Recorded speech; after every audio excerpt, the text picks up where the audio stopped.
Good afternoon. Vic here for thepracticalprepper.com. You know, this is our old coop right in front of you, the Coop and Run, and served us well. We've got about 12 birds left, but these birds are, I don't know, getting on 3 years. So we decided to start a new flock for egg layers, and we've got those pretty much in the shop right now. And as any of you know who've done birds, they're making a heck of a mess just with the dust and dander. I've been trying like crazy. Weather's kind of kept me from being able to get the new coop, which we decided to build a new coop that would handle 30 birds, which would be personally this would be our maximum flock size for egg layers. So what we thought we'd do is we would use this once we cull out these birds. We would use this for meat birds twice a year, and if we needed to raise a new flock, or we could do it all in here and not bother the shop anymore. So what we did was I bought this. This was an 8x8 kit building, and so what we did was we built a 10x10, and this is one of the little kit buildings that I bought for. I think I paid $600 for it, and of course the roofing on top is the paper, and the roofing is all by you. And I have gotten to where I put a turbine fan on everything that I build, and it's worked out so well with the other one, with the old coop, that I put it on this one. So pretty much standard. I'll give you just a quick walk around here. I'm putting an outlet on the outside of this one because I don't have any power on this side, so I'm going to power it through. It goes that pin and wires through. This is going to be a gate. This is a little different way we're going to do this, but this is where the gate will sit. We already have fence in, and if you see that T-post extender right here, that's going to raise this up so I have 8 feet. And we're going to do that in this entire little area here in the back of hoop 2. And this area all back in here will all become their run. We'll extend all these T-posts up to 8 feet on every one of these posts, and then we will have a bird net that goes across, because we do have some hawks and we have some big crows, and I frankly don't want to lose any birds. So this is a fence within a fence. This is a guard animal area fence right here, and the main fence, where you can see in the distance, is our primary protection. So kind of closed off the corner here, and got to finish up the wiring there, but there's their door to come out of the coop, and I always throw a window in just because I want to be able to open it and get a little bit of ventilation through there in times during the summer. And it's not difficult, you know. That window right there is about $90, brand new at a Home Depot. So let me walk you around to show what we did inside. We did a lot more perches on this one, but we did them in the same style. So here what you'll see is there's 2 runs on this side, and then of course I do the trays with the little plastic and the sand. When it comes to cleaning up, that really does help, and you don't have crap all over the floor.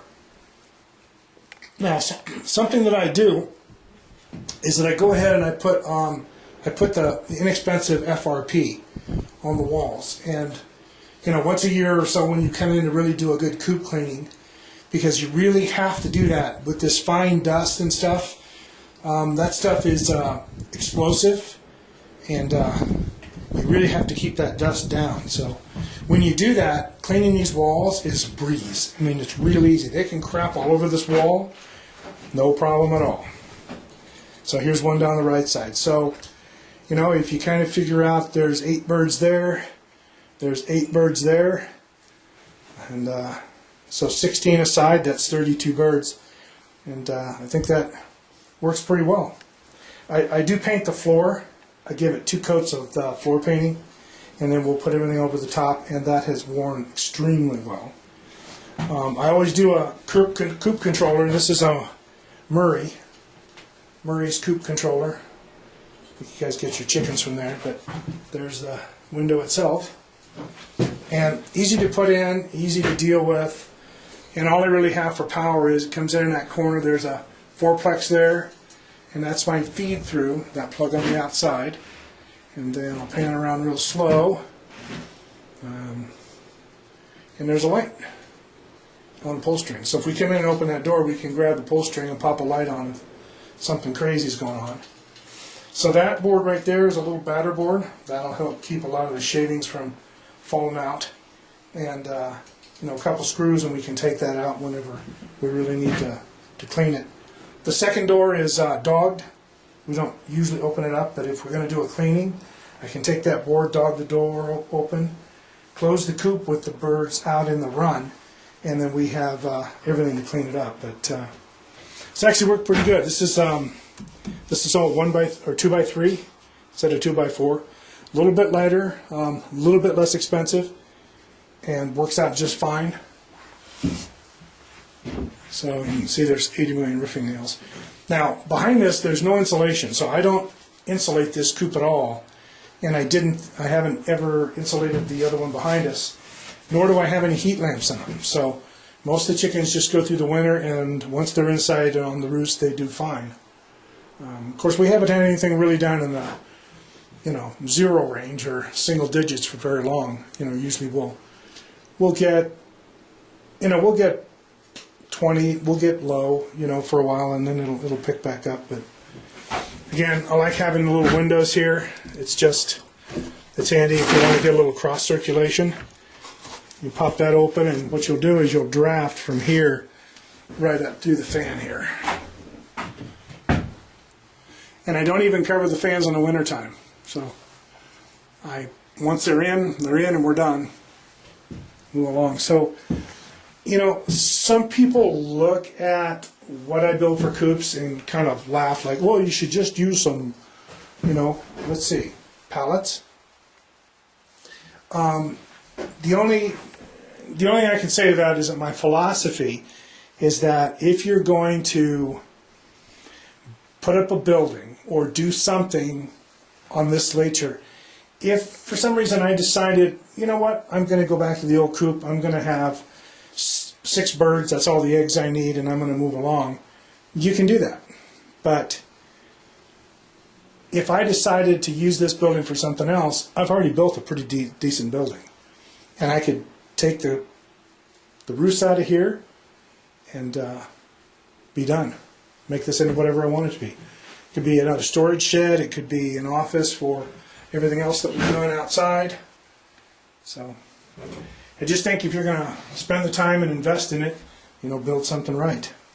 So anyway, let's see, what else was I going to cover? We're just about to put the flakes down because I've got to get the birds moved tomorrow.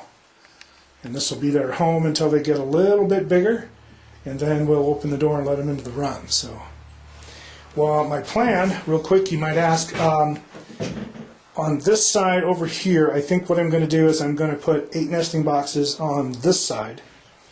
And then this side is going to have, we'll come up underneath here and we'll do a hanging feeder, maybe 2 hanging feeders. And then the water will probably hang out here a little farther in the middle, and that'll be a 5-gallon bucket nipple feeder. That way we can kind of get to things. Or we actually may mix it up, but we may change that. I may put a 4 nesting box here and a 4 over here, and then keep the food closer to the door where it's easier to manage. So when we get around to that, we'll figure that out. But just wanted to show you the coop. Birds will be in here tomorrow, and I'll show you as we're putting them in. And anyway, just thought you might want to see it. So that's it for now. I'll be back when we're putting the birds in tomorrow morning. See you.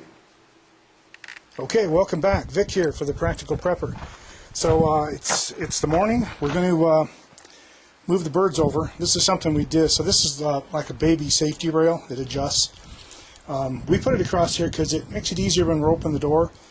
We don't have birds bail out on us, and we can pop it down real quick.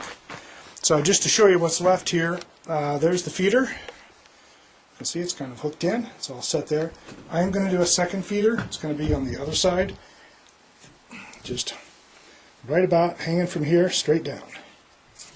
So I'm going to put a heat lamp in. We don't really need it, but I'm going to run it at night for a week just to help them adjust to a new environment, something that's familiar to them.